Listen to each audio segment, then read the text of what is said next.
Oh, my goodness.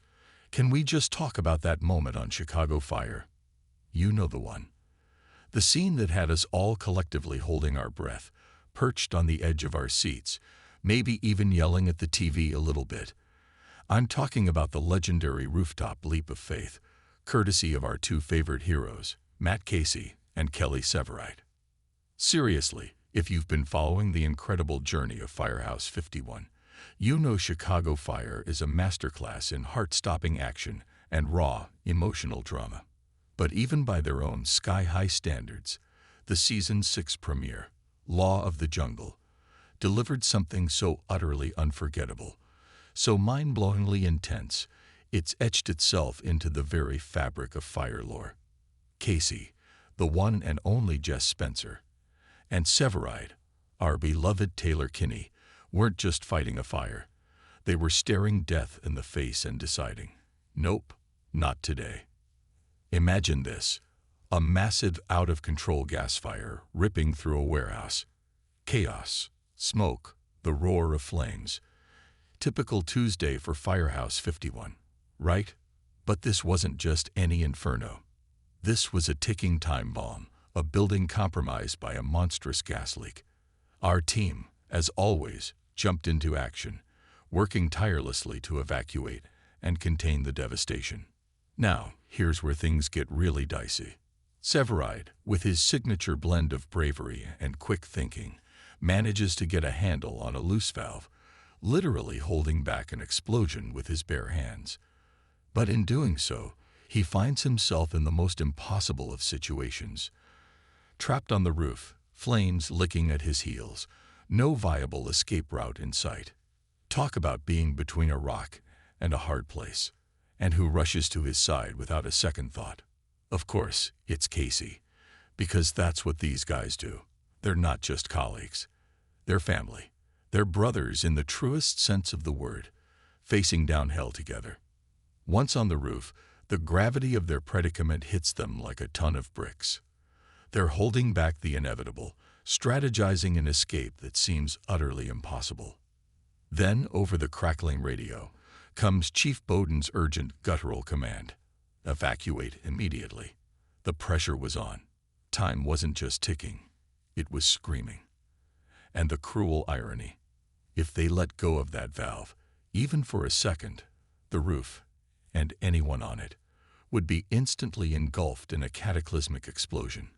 It was a no-win scenario, or so it seemed. Severide, ever the pragmatist, voices the question we were all thinking. So what now? As soon as we leave, this thing's gonna blow. And in that moment, in the face of unimaginable danger, Casey, with that quiet, steely resolve we've come to admire, sees the unthinkable. The only path to safety. A leap of faith. A potentially fatal plunge into the murky depths of the Chicago River below. How many steps do you think it is to the edge of the building?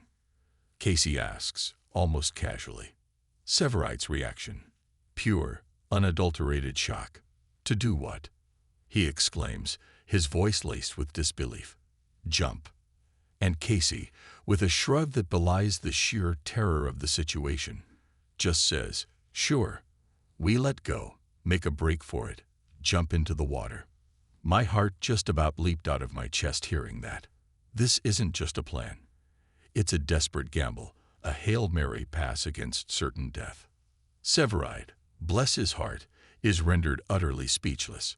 You can practically see the wheels turning in his head, weighing the insanity of the proposal against the certainty of oblivion. But those precious seconds are dwindling. Come on, get ready. Casey urges, his voice firm, unwavering. Count of 3. This is insane. Severide protests, shaking his head, trying to process the sheer audacity of it all. But Casey is already in motion, his voice cutting through the roar of the fire. Let's go. 1, 2. Damn it, Casey. Severide groans, a mix of exasperation and grudging acceptance in his tone, just as his commanding officer yells. 3. And then it happened. A blur of movement, a shared glance, and without a nanosecond of hesitation, These two incredible firefighters sprinted towards the edge, launching themselves into the unknown. The screen erupted in a breathtaking display of raw power, a massive explosion blooming behind them, sending a monstrous fireball hurtling into the sky, a plume of smoke billowing outwards as Casey and Severide, against all odds, plunged into the life-saving waters below.